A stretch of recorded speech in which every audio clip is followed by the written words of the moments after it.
गीता को सर्दियों का मौसम बहुत पसंद था। उसे ठंडी हवा में घूमना, बर्फ से ढकी धरती को देखना और गर्म कपड़े पहनना बहुत अच्छा लगता था। एक सुबह गीता ने अपनी खिड़की से बाहर देखा और देखा कि पूरी धरती सफेद चादर से ढकी हुई है। गीता को बहुत अच्छा लगा। उसने जल्दी से अपने कपड़े पहने और बाहर निकल गई। बर्फ पर चलते हुए उसे बहुत मजा आ रहा था। उसने पेड़ों पर जमी बर्फ को देखा और उनकी खूबसूरती से मंत्रमुग्ध हो गई। गीता एक पार्क में गई और वहां बर्फ के पहाड़ पर चढ़ने लगी।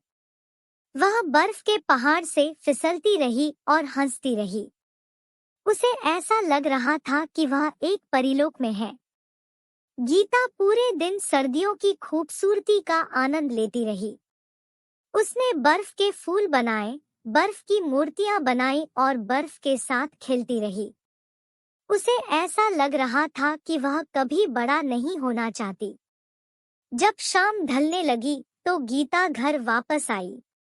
वह बहुत थकी हुई थी, लेकिन बहुत खुश भी थी। उसने सर्दियों के बारे में अपनी डायरी में लिखा और अपने दिन के बारे में अपनी माँ को बताया। गीता को पता था कि सर्दियों का मौसम ज्यादा समय तक नहीं रहेगा, लेकिन वह जानती थी कि वह उसे कभी नहीं भूलेगी। एक बार की बात है, अशोक नाम का एक साहसी लड़का था। उसे जंगल में घूमना और नई चीजें ढूंढना बहुत पसंद था। एक दिन अशोक अपने दोस्तों के साथ जंगल में घूमने गया। वे जंगल में घने पेड़ों के बीच से गुजर रहे थे जब अशोक को एक चमकीला सा पंख दिखाई दिया। पंख बहुत ही खूबसूरत था और उसके रंग इंद्रधनुष की तरह चमक रहे थे। अशोक ने पंख को उठाया और देखा कि वह किसी और पक्षी के जैसा नहीं है। वह समझ गया कि यह कोई जादुई पंख है। अशोक ने पंख को अपने साथ रख लिया और अपने दोस्तों को बताया। उसके दोस्त भी उस पंख को देखकर हैरान रह गए। उन्होंने अशोक को पंख को आजमाने के लिए कहा। अशोक ने पंख को फूंक मारा और उस पंख को हवा में उड़ा दिया। अचानक पंख एक बड़े से पक्षी में बदल गया।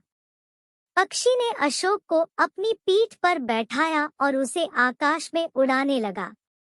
अशोक बहुत खुश था। वह पक्षी की पीठ पर बैठकर जंगल को ऊपर से देख रहा था। वह जंगल की खूबसूरती से मंत्रमुग्ध हो गया। कुछ देर बाद पक्षी अशोक को उसके घर के पास छोड़ आया। अशोक पक्षी को धन्यवाद दिया और उससे दोस्ती कर ली।